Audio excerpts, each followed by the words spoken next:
Welcome to This Explainer. Look, as volleyball coaches and club directors, you already know the deal. The holy grail of a truly successful season, it's not just about having raw talent on the court. It's really about the environment that talent operates in. So today, we're going to explore exactly how you build a highly functioning volleyball team environment. And we'll be basing this on the Flow Mental Performance and Skills System, or MPSS, 5 pillars of healthy team culture. We're going to skip the cliches today and break down the specific, actionable behaviors that literally build trust and drive high performance right there in your gym. Okay, so here's our roadmap for today. We'll start off by defining what real culture actually is.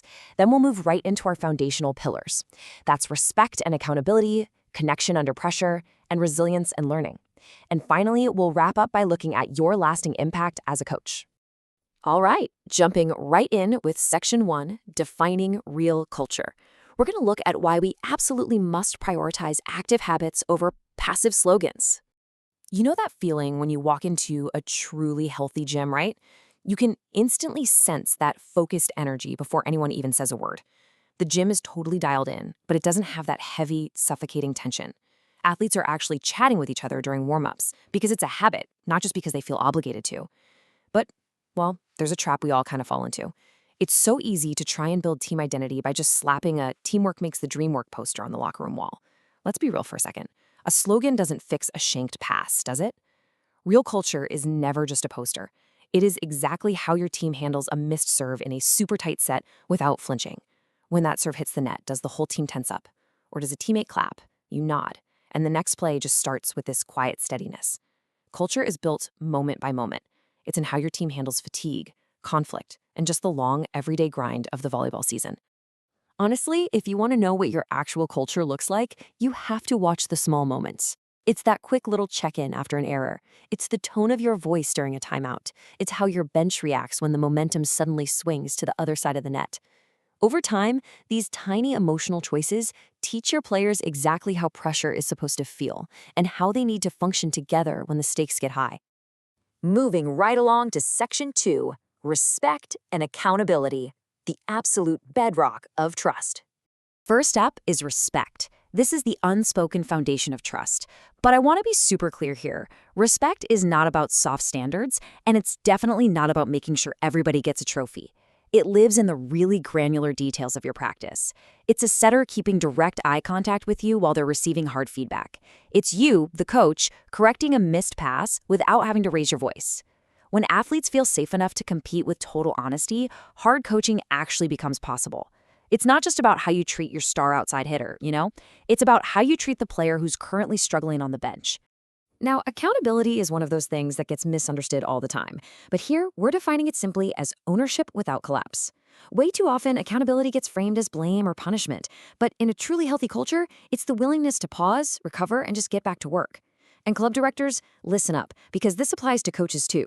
You see true accountability when a coach pulls the team together after a really rough practice and says, "Hey, I missed on the plan today. We'll adjust tomorrow." The strongest teams out there, they aren't perfect, they are responsive.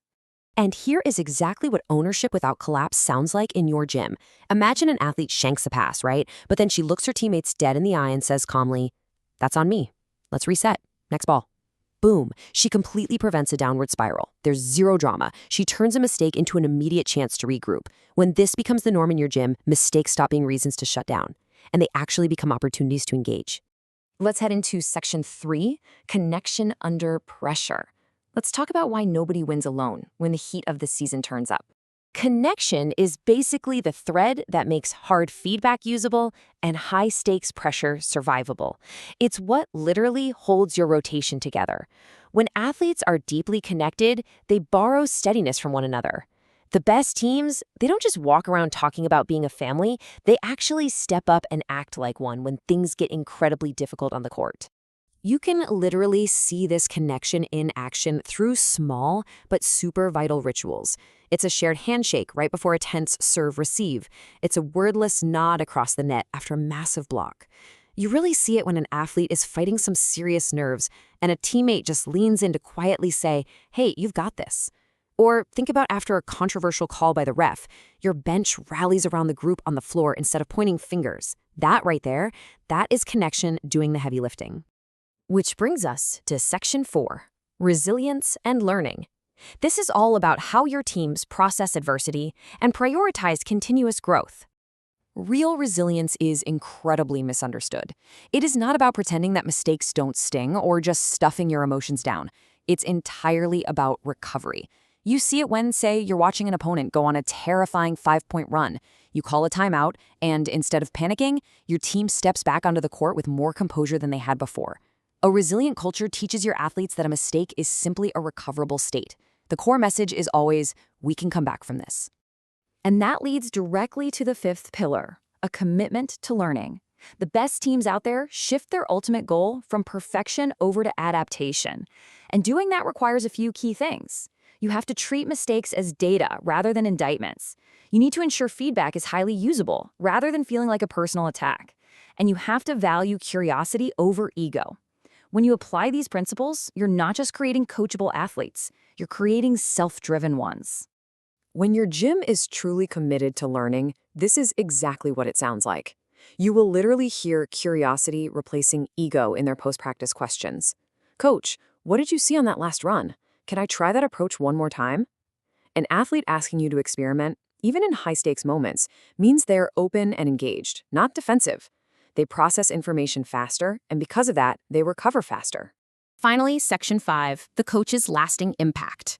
Let's take a macro view of the thousands of micro-choices you make throughout a season as a leader. The reality is, a healthy culture isn't an accident. No way. It is the direct sum of thousands of intentional, small choices. It's really not about finding perfect players. Whether you're actively managing those pre-match nerves or guiding the team's response to a super frustrating loss, these moments build a profound foundation.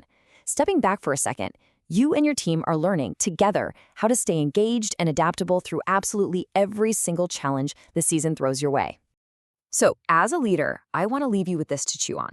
Long after the banners fade and the gear gets packed away into storage, what emotional habits are your athletes learning? I highly encourage you to check out the Flow Mental Performance and Skills System to dive even deeper into cultivating these essential team dynamics. Thanks so much for joining me for this explainer, and I will catch you next time.